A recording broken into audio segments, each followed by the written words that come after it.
Tonight, it's Grey Cup week. We hear from some veteran players offering their advice on how the green and white can win Sunday's big game. Changes to Canada's immigration system cause a drop in the number of permanent residents calling the province home. And the federal government pledges millions for housing in a pair of announcements. This is CBC Saskatchewan News.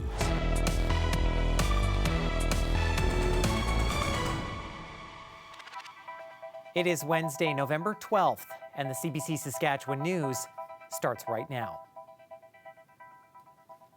I'm Ethan Williams. Thank you for joining us. The Grey Cup is just days away, and the Saskatchewan Roughriders are putting the final touches on Sunday's game plan. It's the first time in over a decade that the Riders have been to the Grey Cup, but the team certainly doesn't lack in Grey Cup experience. Dan Plaster has our top story. It's been 12 years since the Saskatchewan Roughriders have played in a Grey Cup, but just 2 years for the Montreal Alouettes. And while one might give the Owls the nod in Grey Cup experience, the Riders have a lot of big game veterans of their own. One of them is offensive lineman Jamarcus Hardrick. He played in 4 straight Grey Cup games with the Winnipeg Blue Bombers from 2019 to 2023, winning 2 and losing 2. The best message he can pass on to Grey Cup first-timers is to just make things as simple as possible. The best thing about it, I can just talk about the experience, the good and the bad. I done won and I done lost them. Just the way you're supposed to approach this week, just know it's a football game, just a football game. Don't let the bells and whistles get to you. When that ball snaps, nobody on defense will care about media or none of that. Another Grey Cup veteran is defensive tackle Micah Johnson. He too has 4 Grey Cup games under his belt, but it's been 8 years since his last appearance. And because it's been so long, he understands that playing in a Grey Cup is a rare opportunity. It's that fleeting, man. You get there and it could never come back around. So much has to go right and so much has to fall into place for you to actually get there. And I know a lot of people don't understand that, but yeah, man, just to be here, super grateful. The Roughriders also have the luxury of having a Grey Cup veteran at quarterback. Trevor Harris has Grey Cup rings with Toronto in 2012 and Ottawa in 2016. He is looking for his first title as a starting quarterback, and his biggest message is to not take things for granted. I think too often times people can exhale and say like, whew, this is sweet, we made it here. Where like, just because you made it here doesn't mean you made it here and you don't get anything from this. You have to come in and earn it. The Riders will hit the field just 3 more times before Sunday's big game against the Montreal Alouettes. Dan Plaster, CBC News, Winnipeg. A new Canadian living in Saskatoon says changes to Canada's immigration system are turning his family's life upside down. It comes as data shows Saskatchewan has seen one of the sharpest drops in permanent residents and a big jump in refugee claims. Aishwarya Duda has that story. Subaya and his family left their life in India behind and came to Canada in March 2023. They believed permanent residency would be within reach. Subaya, who we're identifying only by first name because of concerns about his permanent residency application, worked in Saskatoon for 2 years, enough to qualify under a federal program at the time. Then the rules changed and the door slammed shut. I bought a house as well, considering, okay, next month I'll be getting my PR with the ongoing ITS. But all of a sudden, bomb has dropped saying that the 50 points will be revoked. So that hit me so hard. He's one of many new Canadians caught in a shifting immigration system, a shift that's dropped the number of permanent residency applications being approved. As a result, the number of permanent residents in Saskatchewan plunged by more than half between the middle of 2024 and a year later. There certainly was a blip there during COVID where there was perceived to be labor market shortages, and we're like, okay, bring everybody in, and then now it's like, okay, get out. This immigration lawyer says millions like Subaya on work and study permits in Canada are now running out of options. I have a consult coming up with someone that's looking at a refugee claim, no option to continue studying. This is a person that's been a student, so they don't have work experience, but it's either, that's kind of like the only option now for her. And refugee claims in Saskatchewan have soared, with nearly a 100% increase between the middle of last year and a year later. Veman says refugee claims can take up to 1.5 years to process, buying claimants time to work legally while they wait. But the province says some relief may be coming. It expects the feds will allocate about 1,000 more immigrant nominee spots next year. I would say we'll be somewhere between the 5,500 and 6,000 mark, which again I think is a very manageable, a very sustainable number. Again, we have to wait to see what those final numbers are from Immigration, Refugee and Citizenship Canada. But for Subaya, it's too late. His work permit is running out. He's now considering moving to Alberta, where his employer is based, giving him a better shot at permanent residency. We just wanted to focus upon our future. So we're just exploring other options. If nothing works out, then yes, we have to think about the other opportunities.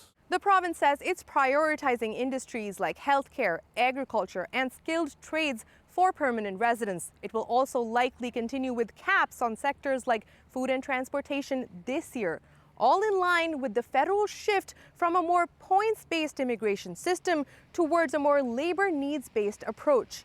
Ashwarya Duda, CBC News, Saskatoon. Ottawa is spending $22.5 million aimed at preventing veteran homelessness. The funding will go to organizations offering addictions treatment, housing support, and therapy. And one of the recipients is here in Saskatchewan. The Royal Canadian Legion's Saskatchewan Command is getting $800,000 over the next 4 years. The money will help pay veterans' rent. It can also pay for counseling or addictions treatment. The Minister of Veterans Affairs says the funding is already helping to reduce homelessness.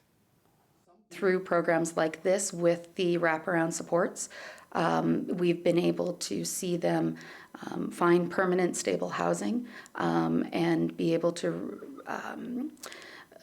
address some of those challenges as well with those supports. Saskatchewan received its first installment of nearly $200,000 last year. It used that money to help veterans pay for rent and groceries. The federal government estimates there are currently 1,800 homeless veterans across Canada. A new development in Saskatoon is using modular homes to cut down on construction time. The National Affordable Housing Corporation is building 120 rental units in the Aspen Ridge neighborhood. About a third of the units are set aside for affordable housing, and 9 of those will go to Canadian Mental Health Association clients in the city. Having a brand new place to step into that they're the first person that gets to live there is something many of them never even dreamed possible. So to see that kind of happen, to watch somebody take the step through that front door and think like, this is mine, I get to live here, and I deserve this. The project is funded with $38 million from Ottawa through a program that offers loans to build rental units for the middle class. Construction started earlier this year and is expected to finish in the coming months. People in a small village in southwest Saskatchewan say the provincial government should lend them a hand as they continue to deal with the aftermath of a cult that took up residence in their community. The village of Richmound was host to Romana Didilo, who calls herself the Queen of Canada, for more than 2 years. That was until a police raid on her compound in September. On Wednesday, some residents came to the legislature asking for financial assistance. They say the town's legal bills could be as high as $75,000. The financial impact is too severe for a tiny community of ours that has only about 120 residents. And that's 120 residents, not 120 tax-paying properties. I think the minister had indicated that we can, forward some municipal revenue sharing. We can work with the community to make this work, because I would agree that the community is unnecessarily, and due to no fault of their own, been through more the last couple of years than any community needs to be. A formal request for financial support has yet to be made to the provincial government. Richmound's mayor has confirmed the village's council is still working to iron out the details. New numbers from Statistics Canada show Canadians are continuing to boycott travel to the U.S. The data shows 1.4 million Canadians made trips to the U.S. and back by car in October. That's a drop of more than 30% from the same month last year.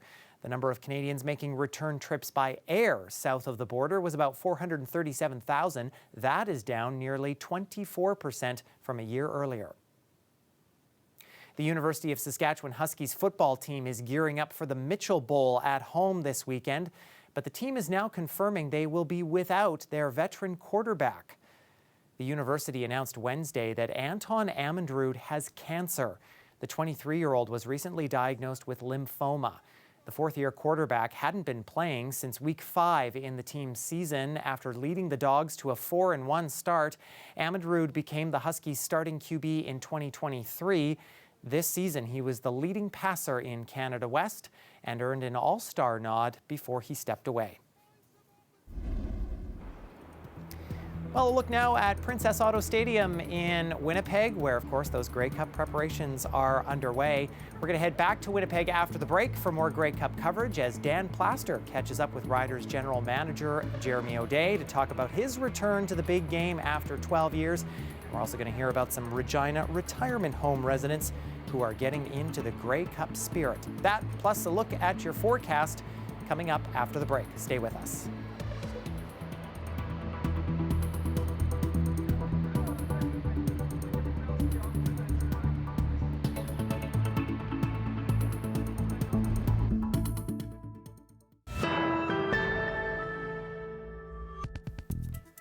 Well, the Grey Cup is exciting for the fans and the players, but it is also a big deal for the Riders' coaches and staff, too. Dan Plaster caught up with Riders GM Jeremy O'Day, who himself has already been a part of 2 green and white Grey Cup winning teams. I guess, Jeremy, just talk about what it's like to finally be back here after so many years. It's a great feeling. I think, there's some excitement. When you're here, as a player, it's different from the role that I'm in, so I probably get to enjoy it a little bit more than the players. But I'm just taking it all in, and nice to put ourselves in position to win one more game. And province, the fans, they deserve it. Our business, our business operations that work so hard, ticket office people that bust their butt to get people at our games, and it mean the world. So many things out of that. First off, how do you not, because you want to be on the field or you want to be coaching, how do you just kind of relax and stay back in the background for this one? More just trying to support everyone. Everyone that hasn't gone through it before. Just trying to make sure you take care of anything that needs to be taken care of. Is making sure the players are in a routine, making sure they understand where everything is at, answering their questions, trying to take as much off the plate of the players as possible so they can just concentrate on the game plan, meetings, and then obviously practice, and going into the game with a clear mind and just one focus of going 1-0, and that's really it. You sound like it's almost a short week of training camp. Yeah, it's very similar. Talked to the football operations staff before we went. Some of them have been in Grey Cups and some of them haven't. So really just saying, hey, it's a shortened training camp. So you pack everything you need. Don't expect to have anything there. Make sure you bring everything that we have and everything we need to win. And what's it like having the whole organization here? You talked about the front office. They're just as invested in this too, aren't they? Yeah, during the season, your head's just down and everyone's just working, and you're working in the same environment all the time. So knowing that you're in the big game and you're seeing the people that work so hard and you're in another city, and you know what's at stake, it's pretty gratifying. It's exciting. You're also happy for them that they have the opportunity to experience this. So.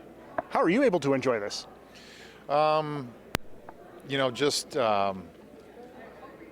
Just excited. I'm enjoying the fact that we have this opportunity in front of us, and more so just excited about it. I think I'll enjoy it a little bit more when my family gets in town.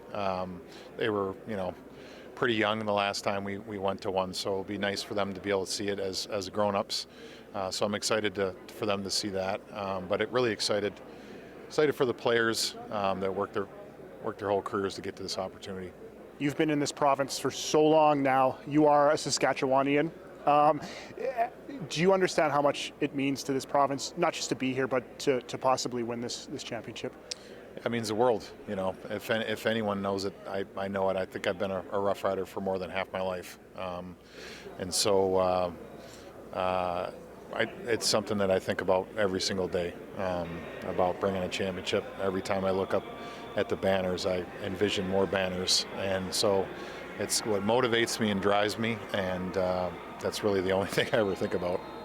Jeremy, thank you. Appreciate it. Well, the Grey Cup may still be a few days away, but that isn't stopping residents of a Regina retirement home from starting the party early.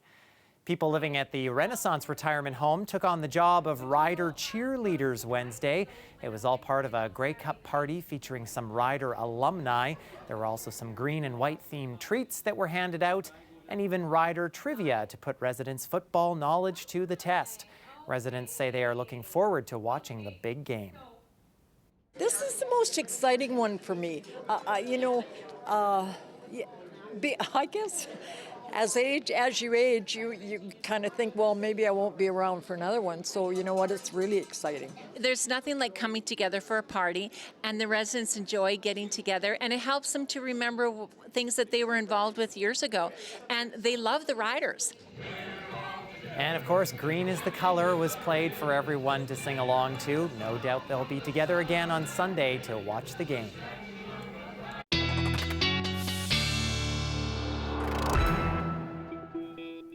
While the football game won't be the only thing to watch in the province these next few days, we of course have had some gorgeous aurora borealis at times over the past couple days here in the province, and another shot to see them again. I want to show you a couple of photos that we've received from our viewers just from the last couple of days here. Big thanks to Teresa in Yorkton and Shadin in Saskatoon sending these great shots. Lots of unique colors as well, with those pinks and reds within the greens and blues there. Skies should be mostly clear for another night of viewing of that aurora. We are seeing a little bit of cloud cover starting to build into western sections of the province, but by and large, high pressure staying in place. Going to be a warm one as well to go out and watch if you want to. Temperatures well above seasonal, well above the freezing mark in many areas. Even up north, that's well above seasonal at -2 and 3 in Stony Rapids and Collins Bay, respectively. That high pressure going to start to depart as we go overnight, so a little bit of cloud cover building in for south and central. Particularly in the north, though, is where we are watching active weather. After south and central got some snow last couple of weeks here, we're now watching a pretty large system that's going to spill mostly snowfall into the north as we get into Thursday evening and early Friday before that's out of here pretty much by the time we get into Saturday. High pressure re-enters the province as we get into the weekends. That means for the southern half of the province, some clear skies as we get into Saturday. But this could be a bit of a doozy for the north, especially for locations closer to the northern border. We could be looking up to maybe 15 to 20 centimeters as we get through Saturday. The Churchill region, though, largely unscathed by this next system moving in. Winds, though, as this system moves through, northern Saskatchewan going to get the snow, but south and central going to see gusts pick up maybe over 60 kilometers an hour, especially in the southwest and west central areas as we get into Friday. And still quite breezy for a lot of the province as we get into Friday evening. So for the north, that could mean a little bit of some blowing snow at times.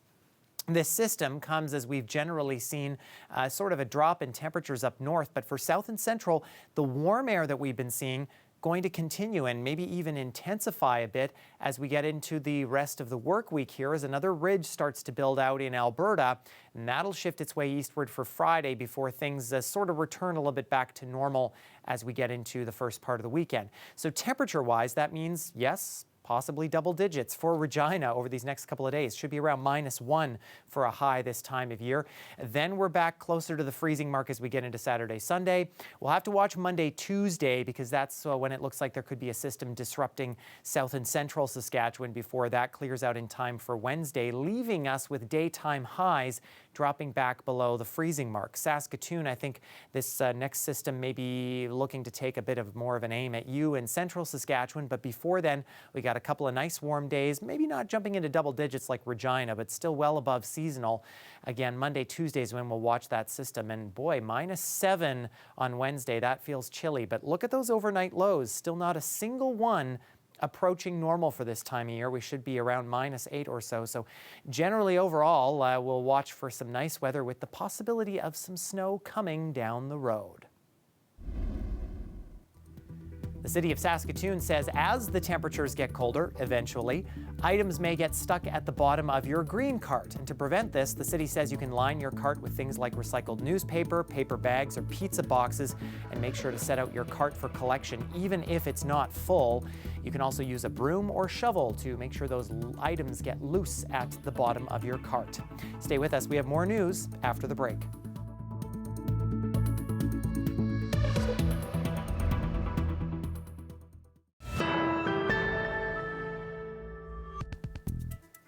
A Saskatoon City Councillor is rejecting the idea of a special fee to address homelessness. Councillor Robert Pierce panned the idea of a homeless fee at a committee meeting Tuesday. Pierce says people in his ward are already paying extra for the homelessness crisis. His ward includes the Fairhaven neighbourhood, where the Saskatoon Tribal Council's Emergency Wellness Centre is currently located. Pierce cites the costs of thefts and vandalism for opposing the fee and pointed out people can donate to the cause of homelessness if they want. If people are willing to give so much money per month to help in homelessness, why aren't they already donating to the various partners that deal in this? They all accept donations. Why aren't we pointing people to show support for the various people that support programs, whether they're faith-based, whether they're secular, whether they're Indigenous-based? They're all partners in the community that receive donations. The city's annual online panel survey shows nearly 2/3 of respondents would pay extra to solve homelessness. Pierce says he will vote no if the idea of a homelessness fee is proposed at this month's budget talks.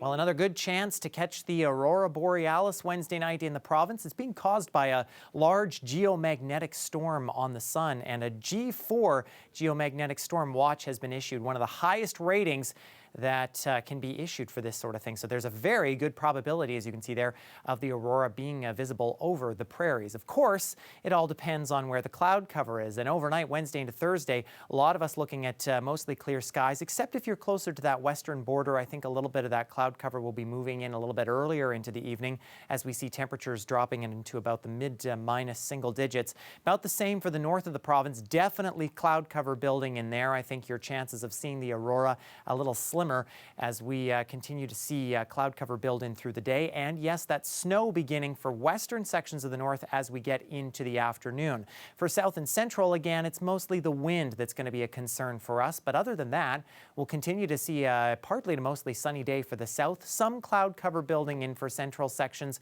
But look at those temperatures jumping well into the double digits. Maple Creek, you should be closer to freezing this time of year.